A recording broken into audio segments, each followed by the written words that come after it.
Here's what's coming up this hour on today's experience. Our DDD, the Diamond of the Day, going to be talking about partnership. Devotional Diamond of the Day, partnership. Also, hot topic, Constitution or Bible. Oh, that's a toughie. We're going to talk about my 2-minute take on the Green Deal. All right. And then we're going to close it out with a life-giving word.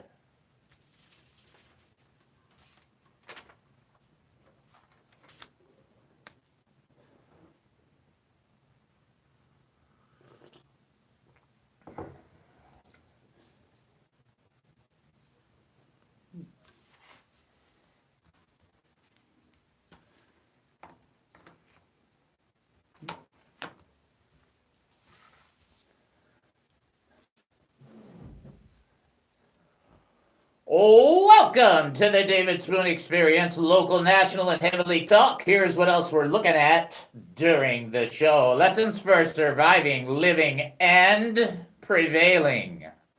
Politics. Yes, I know. Many ticks, blood-sucking insects. Entertainment and current events, personal revelations. How much you really want to know about me? Spiritual observations. That tells me a lot about you. And my life's insanities. And oy vey, so much more. Hey, we're asking you, what do you think? You can give us a call at 972-445-0770, 972-445-0770. Remember, it's not professional radio. It's just radio. So any topic is open for conversation. It's a cross between Steve Martin, Sean Hannity, and Focus on the Family, the David Spoon Experience. So buckle up, little campers.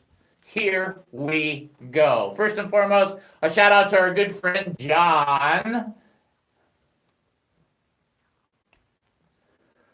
who he sent me off a text earlier today. So for those that don't know, we're putting together kind of a team of sponsors. John's the captain on the team, leading the charge.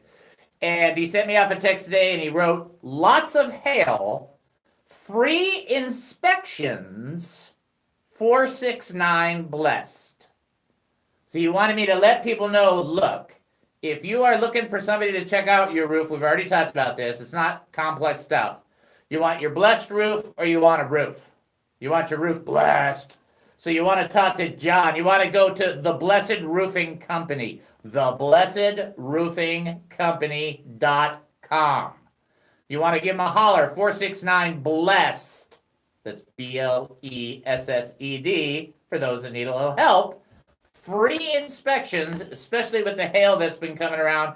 Give them a holler. They'll check it out. You're not going to have an obligation. You get the opportunity to meet John, share a little bit in fellowship. Plus, you'll get that opportunity to get your roof fixed and blessed. There's nothing wrong and everything good with that. So let's talk about a couple of different things. First and foremost, I have a DDD I want to talk about. It's called partnership.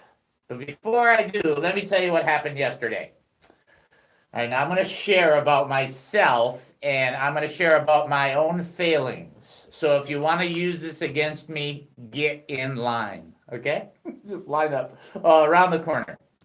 So I have no control issues that Jesus didn't die for because I got some control issues from time to time. I have some struggles there in trying to make sure that I coordinate everything perfectly.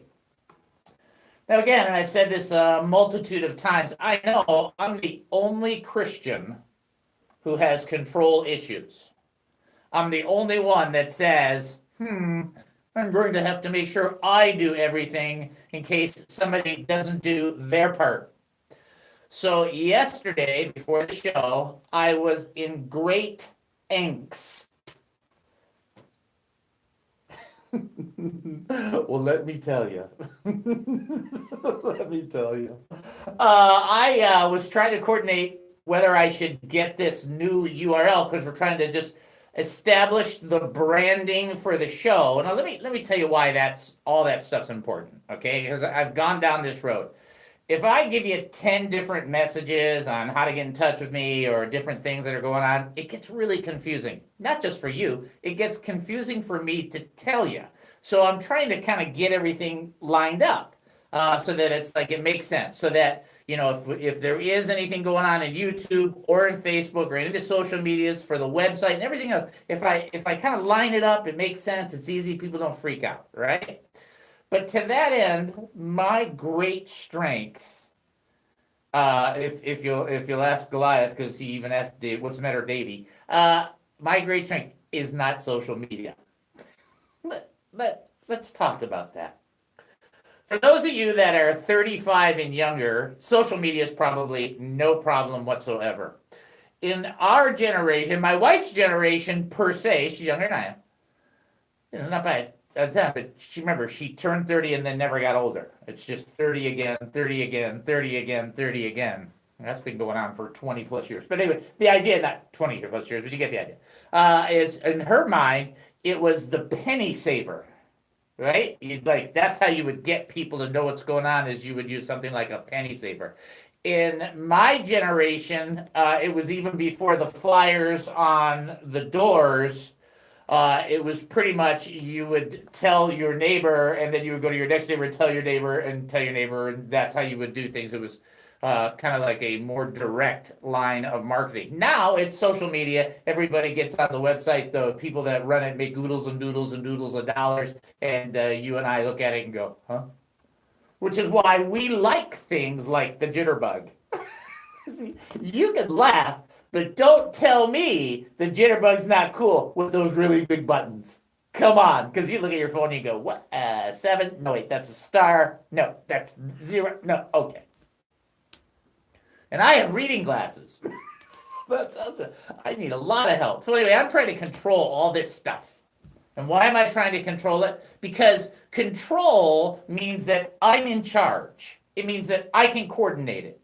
It means I know what's going to take place. And if somebody fails to do their part, well, I can do my part plus their part because I can get it taken care of. Have you ever tried to control something? Have you ever tried to run the whole thing? Have you ever said, I'm going to just coordinate? Now, for those that really understand this, that's what we do with our lives. We tell God how it's going to be run. It's great.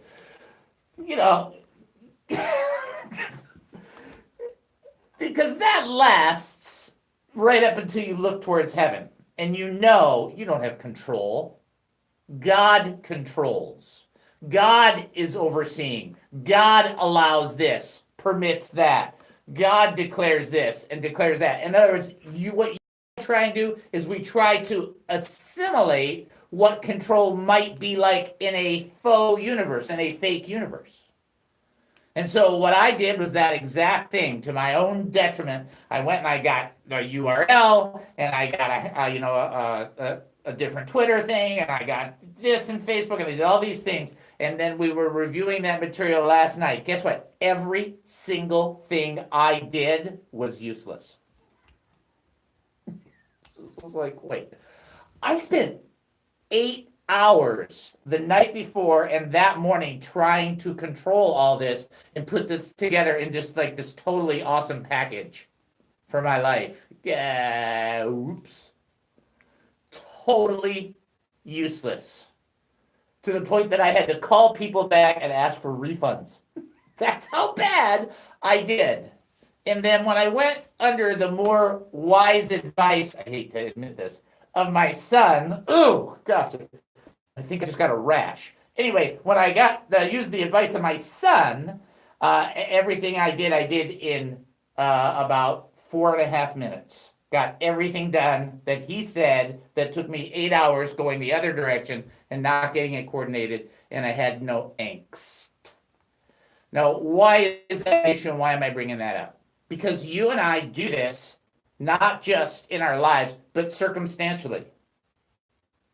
We try to coordinate in relationship, in business, in Maybe in your job, maybe in your school, maybe at your shift, maybe at whatever it is that you're doing, whatever that mission is, whatever that capacity. Even if you're in ministry, we have a number of pastors that listen to the show all across the nation. Let me just say this right now: you are great at being the chief executive of what God has put under your shepherdship. However, you are not the chief shepherd.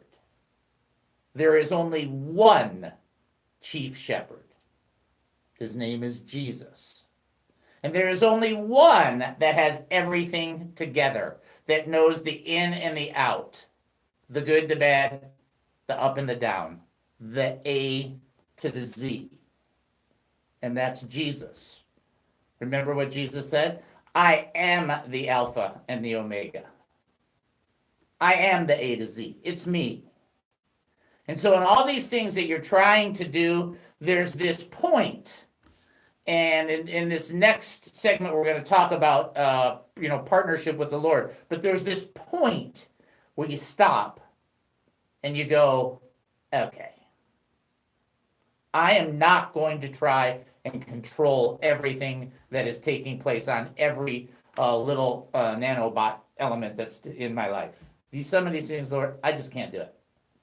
And I will tell you that it takes more strength as a Christian to acknowledge before the Lord in humility that you need to surrender to it. It takes more wisdom and more strength to do that than to have the pride that says, I'm going to get this done. I'm going to accomplish this. I'm really smart. I know what I'm doing.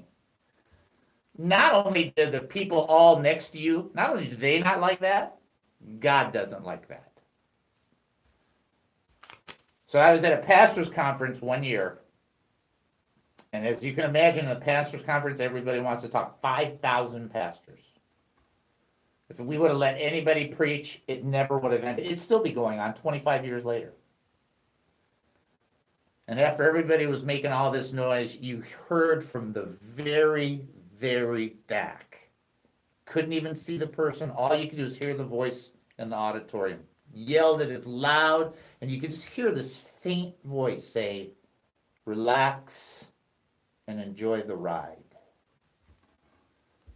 I don't think there's been a better word for a group of pastors that I have ever heard in my entire life. What do we got, like a minute? 1 minute left. So here's what I'm going to tell you. Good for them, good for you, good for me. Relax and enjoy the ride. This is God's plan of love and grace. Let's let him take care of it, okay? He's better anyway. All right, folks, you're listening to the David Spoon Experience right here on KAAM 770, the Christian station here in Texas. Short break. We'll be back.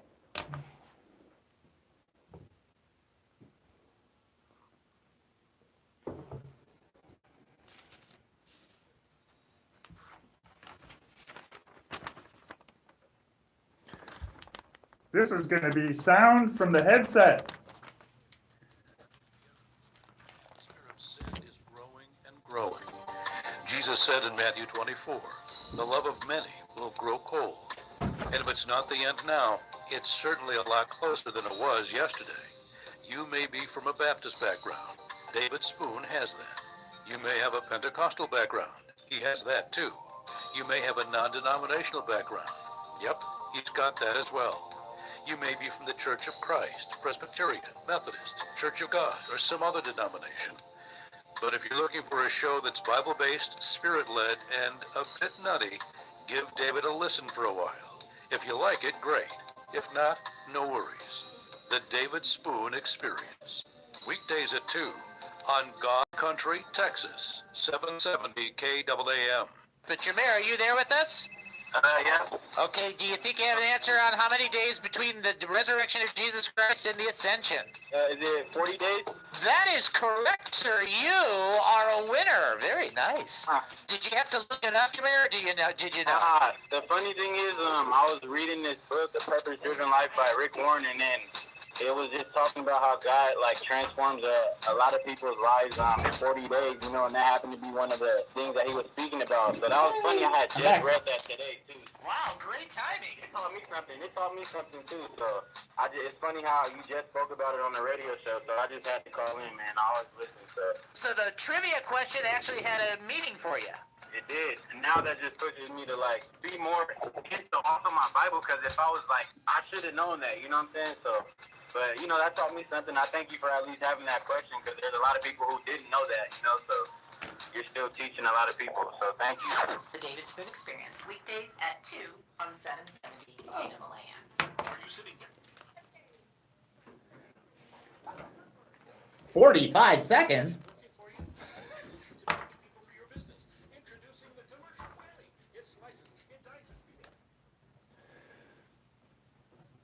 I turned that up for you, and then it blew up my ear.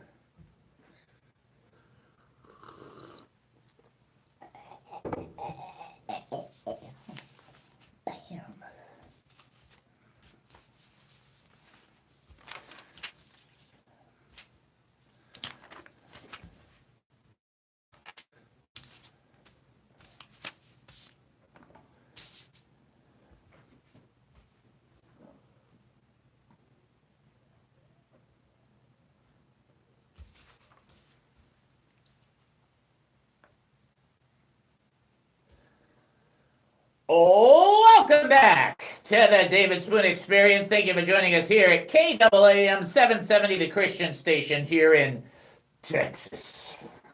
Yeah, I like that. All right, a couple things to let you know if you want to reach the show. Oh, listen to this. Remember, I was just talking in that last segment about how everything is getting coordinated real fast.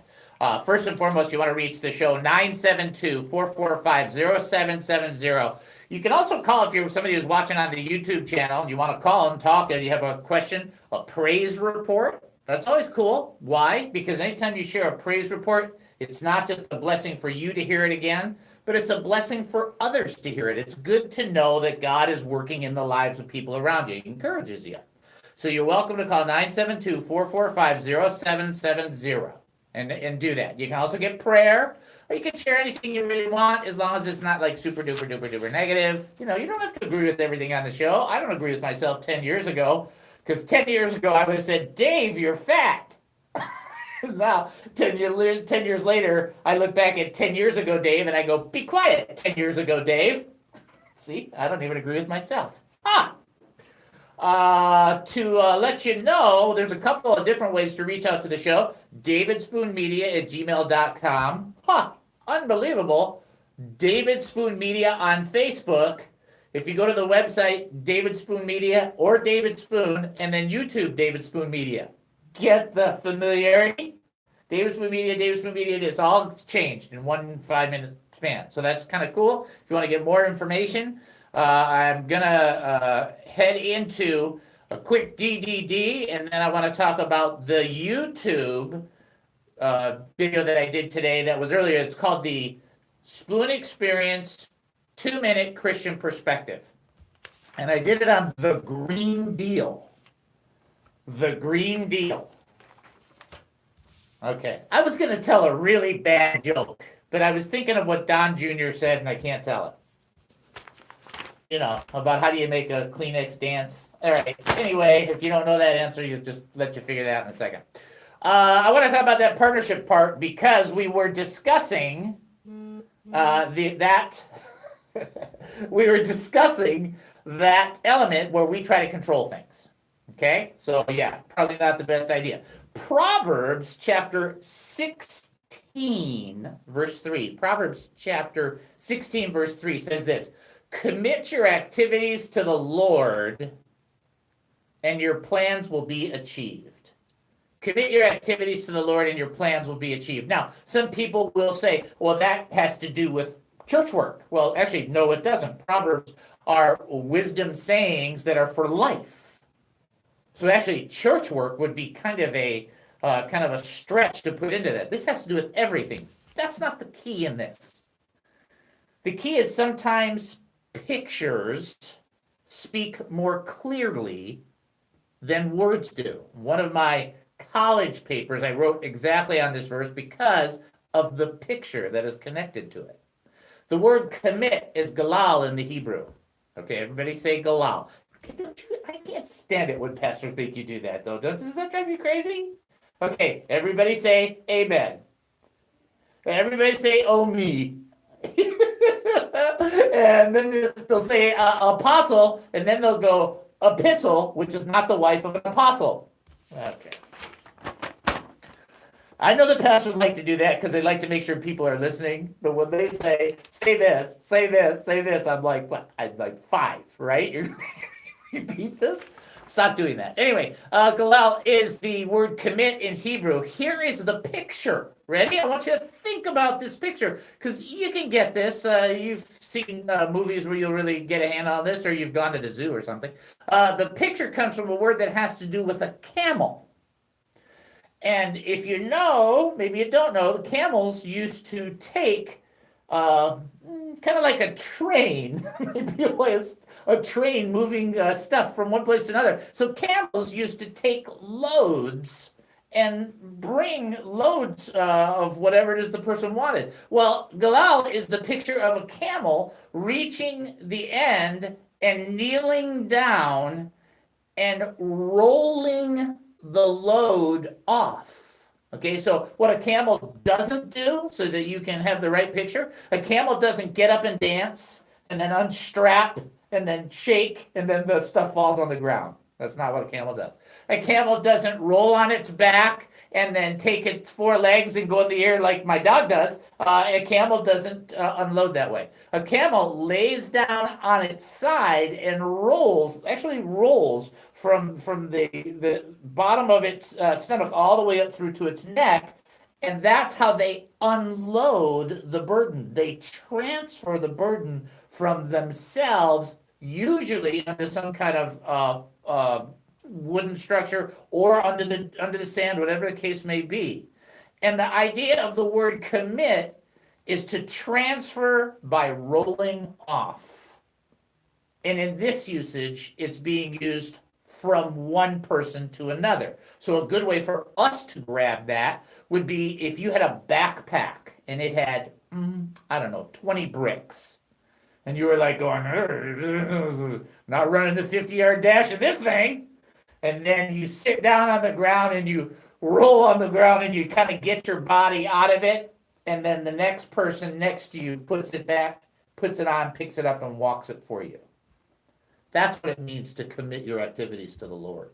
Those bricks are the activities.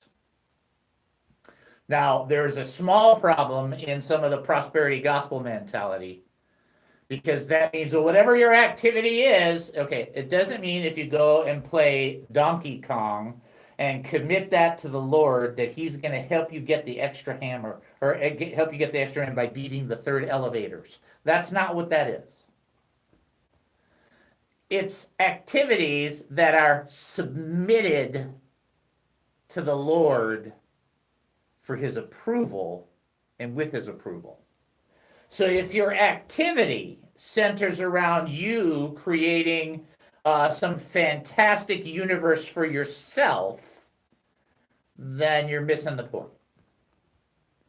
It's commit your activities to the Lord. And the Lord,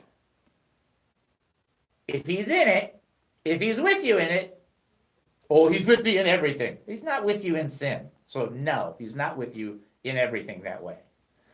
If you're doing something that's to glorify him, that he's put upon your heart, that's in connection and partnership, if the Lord is in it, those plans will happen. So let me help you and let me help myself. It has to do with this radio show. It has to do with everything we're talking about. Psalm 127, verse 1, unless the Lord builds the house, they labor in vain who build it. You take on a task, you think, I'm going to do this, I'm going to do this, I'm going to do this. Even the council, when they were dealing with Peter and John, even the council, Gamaliel, was smart enough to go, if this is God, you're not going to stop this. And if it's not God, it doesn't matter. Get that? That has to do with our partnership. So whatever you're doing, we go back to that saying. It's such a silly saying, but it's so helpful. It's so helpful for us to grasp. Do your best, pray that it's blessed, and let Jesus take care of the rest.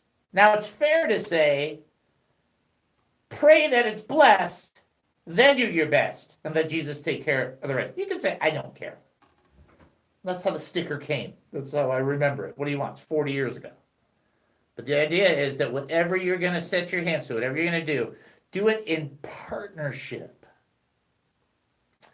Do it in partnership with the Lord. Do it so that you're working together. You know, there is no better partner in a task than God. Just think about that. Let's see. He spoke and there was the universe. Okay, now let's deal with what you're dealing with. You see how that works? It's like if God is with you, see, God and whatever is a majority.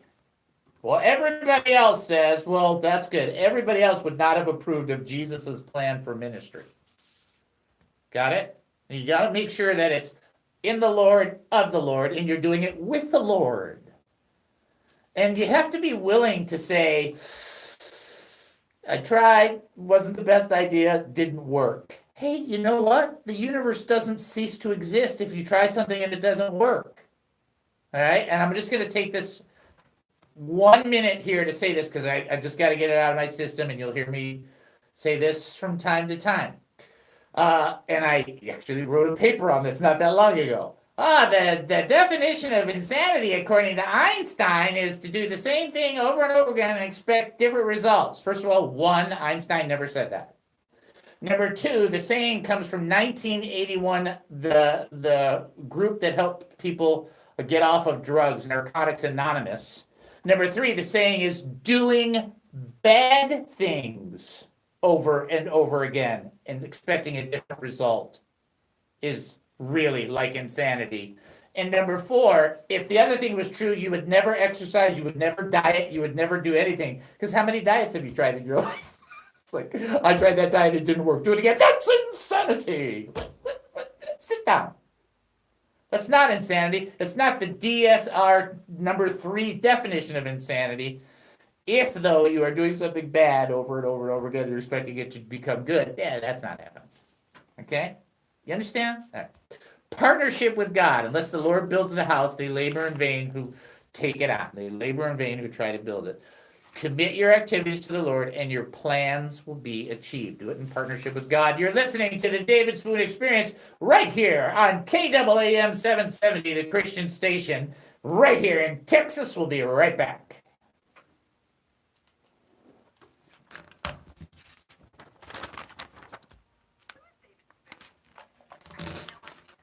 People have asked me about the David Spoon Experience. They wanted to know what I thought of him. Like any person searching for answers, I too have wondered about him, and here's what I know. He was born and raised Jewish, and after intense drug use, became a Christian. He has 3 children and almost 5 grandchildren.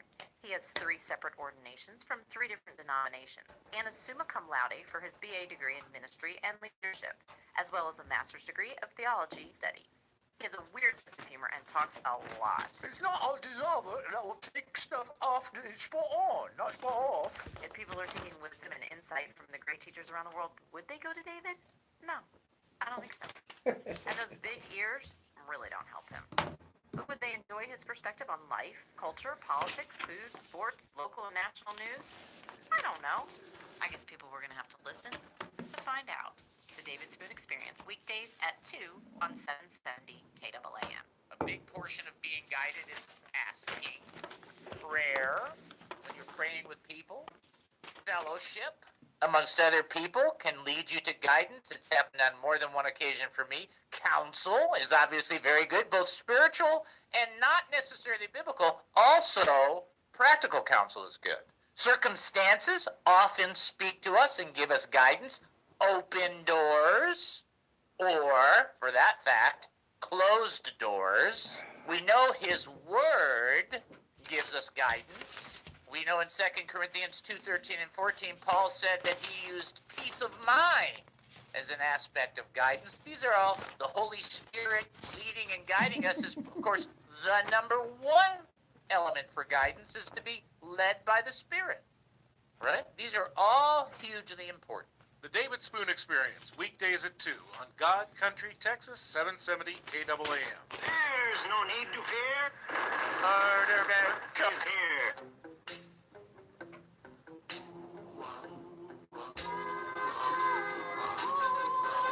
When Josh and Ash are feeling bummed, plus all their friends are being dumb, that's when they need some joy and fun, which they can get from their amazing son, Carter Bear, Carter Bear, Carter Bear, Carter Bear. When things seem to be going wacky, he's the spoon that makes them happy. Carter Bear, Carter Bear, Carter Bear.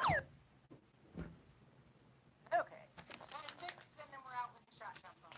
In your car, just listening to the radio.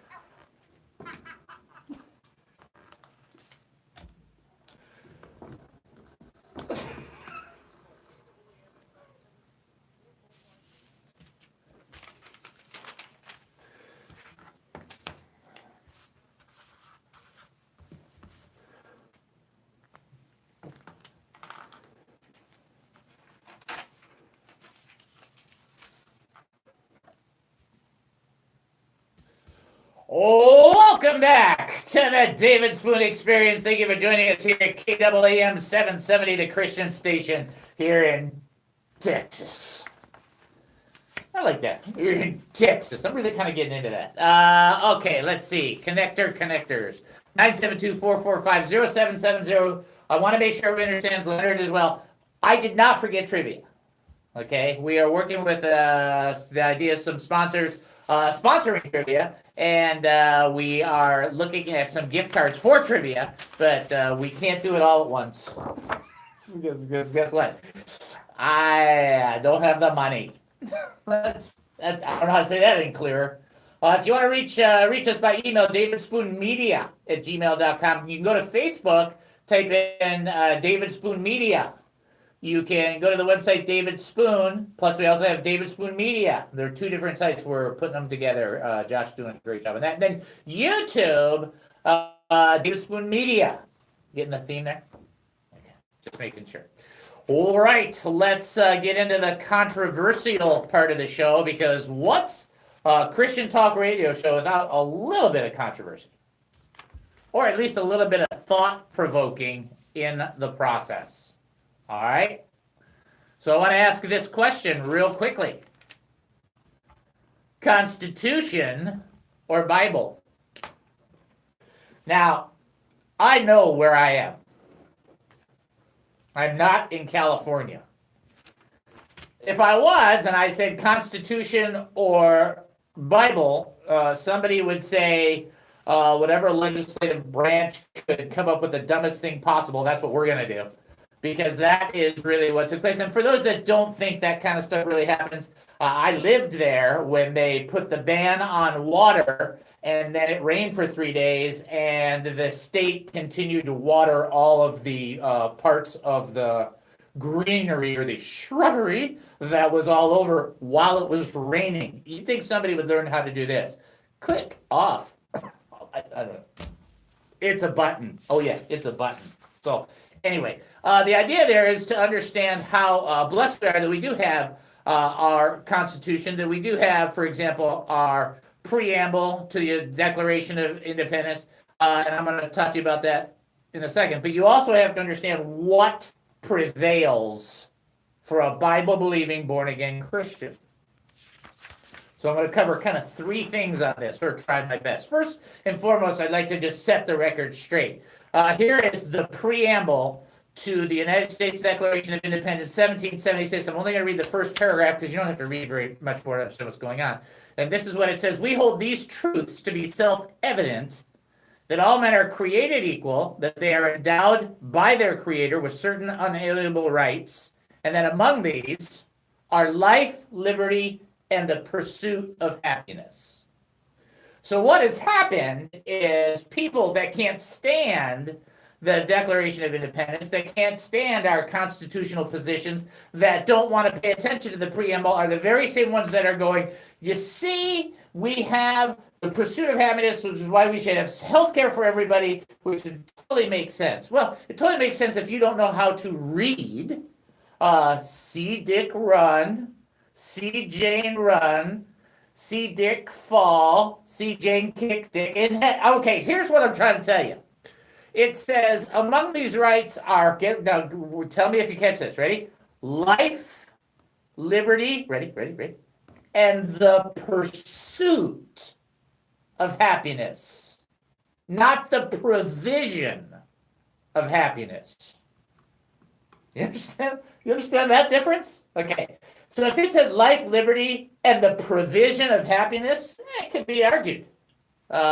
This is what makes me happy, blah, blah, blah. I want this.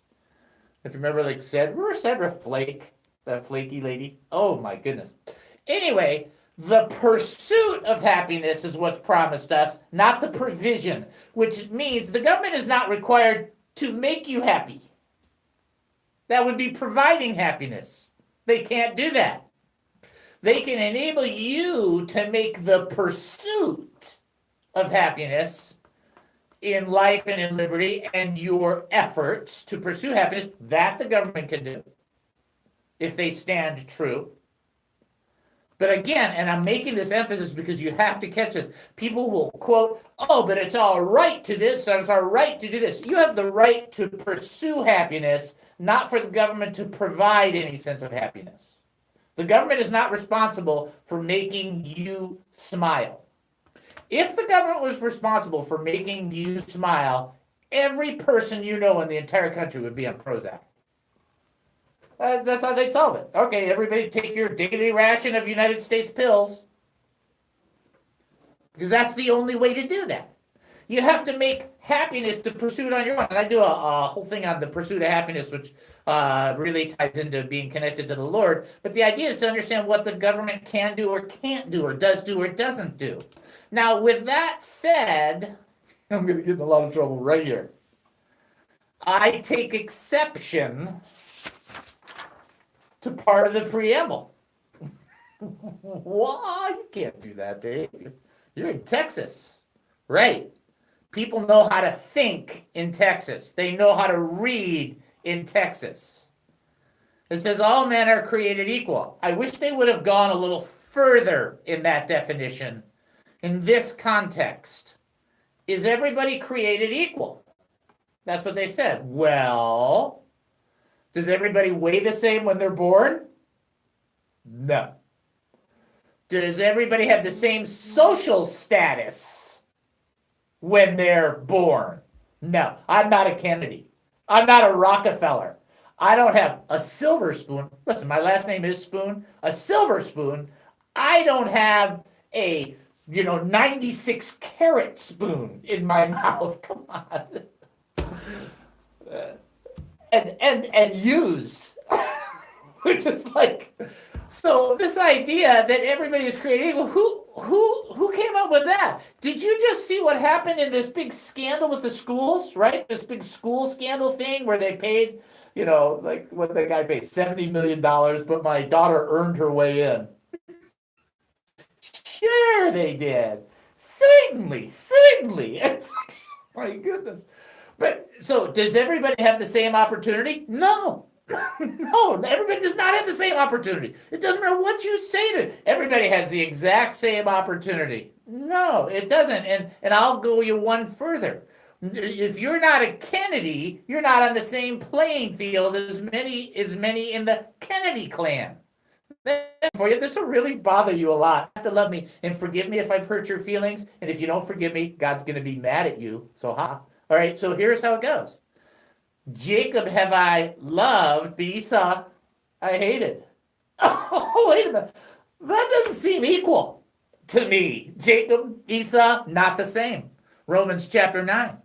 And as you read Jacob and Esau, God's like, yep, Jacob's the one. Jacob's the guy I picked. I'm picking Jacob. And oh, look, Israel, chosen amongst all the nations. And oh, look, you, ecclesia, called out of the world. Not the same as everybody else. Many are called and few are chosen. It's even tighter pick than that. Here's the bottom line. We're not all created equal in the context that it was written.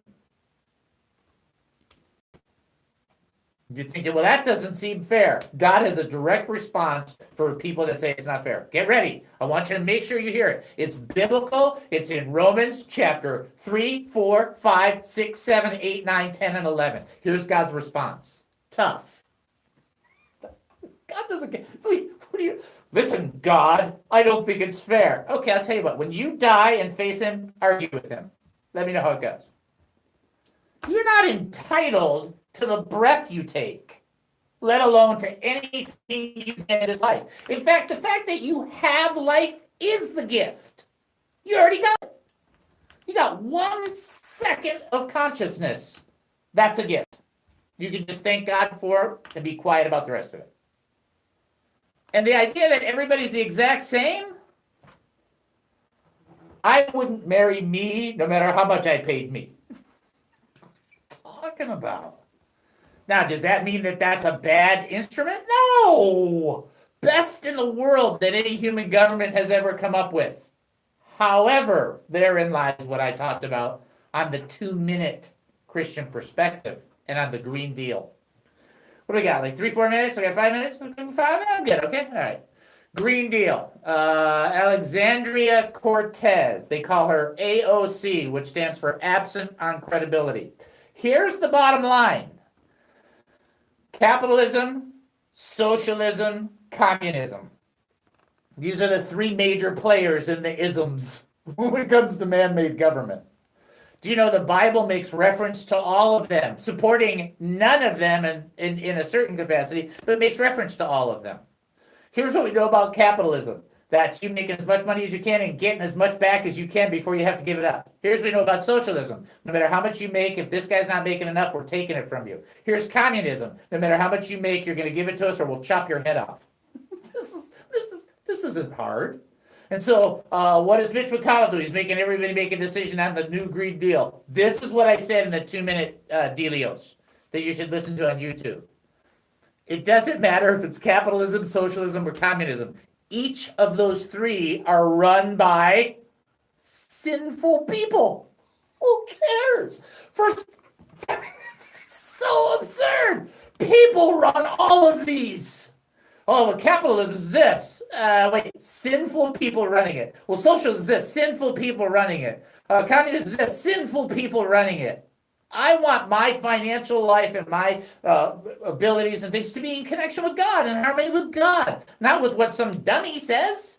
And by the way, I want to say this real carefully, and I didn't call anybody name, I'm saying in general dummy. I just want to say this real carefully, okay? I certainly don't need somebody who has never had a true heartbreak or a real job telling me how my money should be spent on the planet.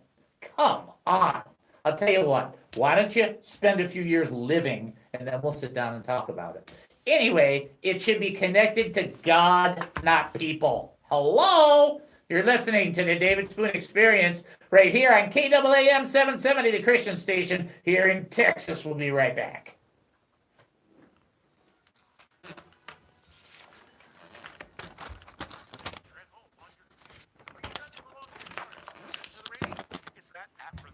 Working for you?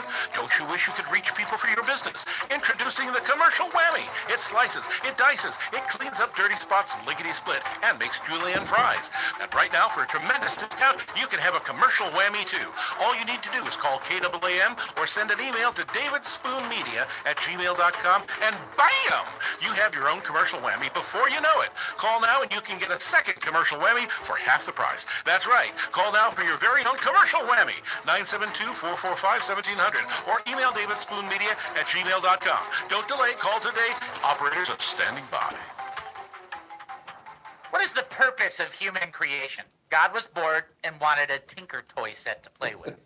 He wanted a petri dish to look at so he can go, Genesis 1:1, in the beginning God created the heavens and the earth. As opposed to the mindset that says, well, this whole thing is a divine experiment. The Lord was bored. Impossible to be bored if you're not stuck by time, by the way. Oh, you didn't think of that, right? Because he's not bound by time. The purpose of human creation ultimately is 4 words. Here we go. The purpose of creation for humanity? To fellowship with God. The David Spoon Experience, weekdays at 2 on 770 KAAM. You may be from a Baptist background, a Pentecostal background, a non-denominational background. David Spoon has that too. You may be from the Church of Christ, Presbyterian, Methodist, Church of God, or some other denomination. But if you're looking for a show that's Bible-based, Spirit-led, and a bit nutty, then give David a listen for a while.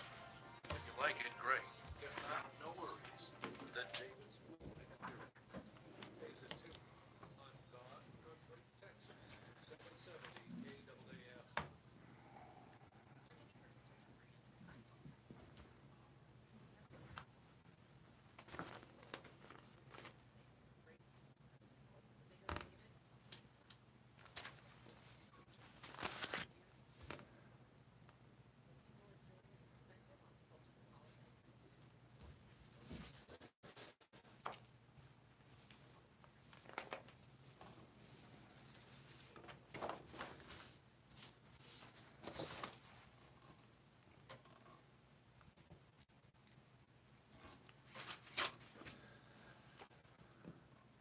Welcome back to the David Spoon Experience. Thank you for joining us here. Thank you. Thank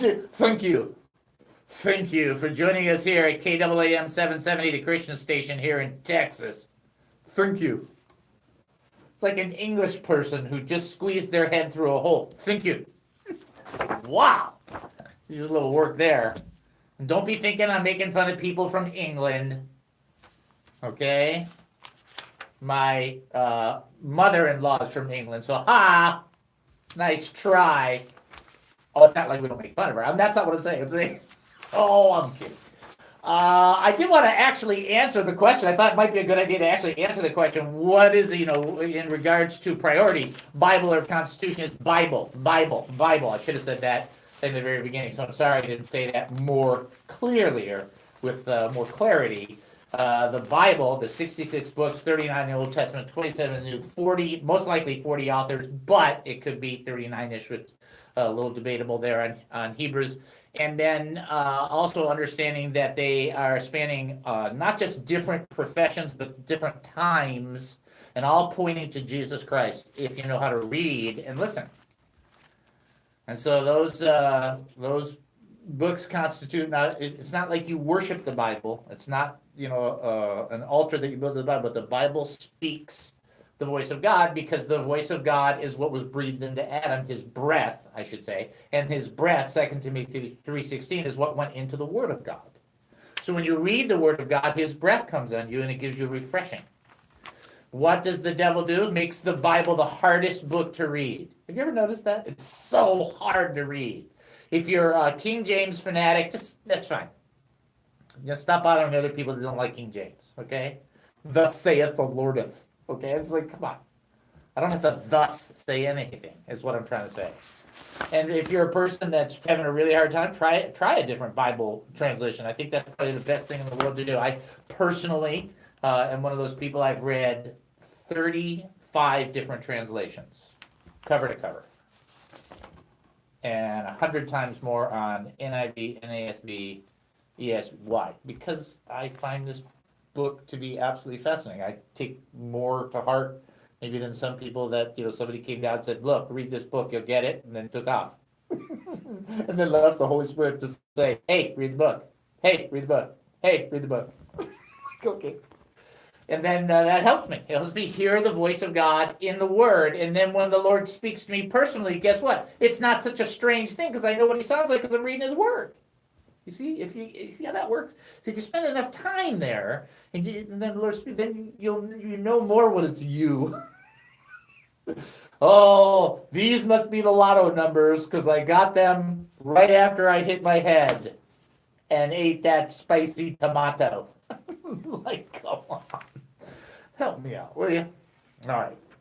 Bible is the most established. And by the way, before America was around, for 1,776 years, God wasn't going, oh no, there's no action in Christianity. I don't know what to do.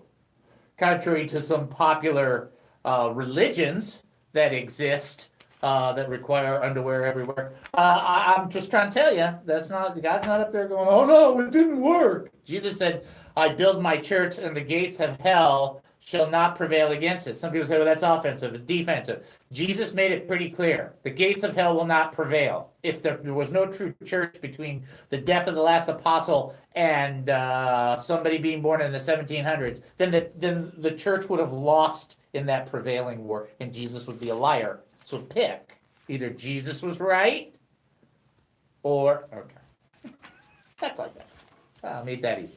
I have a life-giving word. I was going to do the Romans Road. For those that are on YouTube, here's this. It's an enhanced Romans Road. I think I'm going to do that tomorrow. Romans Road is really cool. It's how you can lead somebody to Christ. It's a really important understanding of how to walk somebody through different scriptures in Romans, called the Romans Road. And you just go through these 4 scriptures, and it shows you, the different portions from repentance and salvation. It's really cool. And I'm going to cover that. I think tomorrow would be a better time to do that. If you want to make any comments, go to Facebook. If you want to do it through the YouTube, or if you want to do it through, I don't know, Twitter, it doesn't matter. One way or another, we'll be there to do our best to answer. This is called a life-giving word. And I think I have like 6 minutes or 7 minutes, and I'm going to, is that about right? I got time. All right. This is a life-giving word coming out of 1 Samuel chapter 12, verses 20 through 22, and then verse 24. And the only reason you'll see me read 20, 21, 22, and then 24 is just because of the flow of what I'm trying to communicate. You can always go back and read verse 23. I'm not trying to skip anything. It says this, do not be afraid, Samuel replied. You have done all of this evil. I guess he was referring to King David. Yet do not turn away from the Lord. Do not give up, but serve the Lord with all your heart. Listen to that passage. Do not be afraid, Samuel replied. You've done all this evil, yet do not turn away from the Lord, but serve the Lord with all your heart. Do not turn away after useless idols. They can do you no good, nor can they rescue you, because they are useless.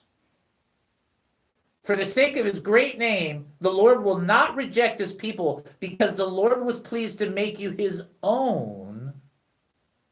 Consider the great things he has done for you. Actually, this wasn't King David, it was before King David. But here's what I want you to hear. You've done all this evil, Samuel said. Remember, Samuel was not just a judge, he was also a prophet. You've done all this evil, yet do not turn away from the Lord. Some people will do enough wrong where they go, I blew it. I'm out. I'm checking out. I'm checking out because I did so much bad, I can't recover. If you're an honest Christian, you've probably experienced that 1,000 or 2,000 times. Don't be afraid, Samuel replied. You've done all this evil, yet do not turn away from the Lord, but serve the Lord with all your heart. In fact, it's almost the most ironic element is in regards to Adam and Eve, when they knew that they sinned, what did they do? They went and hid, right? They're like, duck, here he comes, right? The first game of hide and seek, worst game ever for them, because it was God. Just like, wow. Right? Now, God establishes for the nation of Israel, watch this, God establishes 1 day a year, Yom Kippur, the Day of Atonement, right? To deal with sin. The only 1 day a year that the high priest goes into the very presence of God. So in God establishing the nation and the laws, the one time that the nation deals collectively with sin, the high priest goes into the presence of God. When we sin, we do the Adam thing and run from the presence of God. God established his law and said, run to me, not away from me. When you do wrong, don't run away, run to me. Verse 21, do not turn after useless idols. They can do you no good, nor can they rescue you, because they're useless. That's what the scripture says. Well, it's useless. So stop that, because it's useless.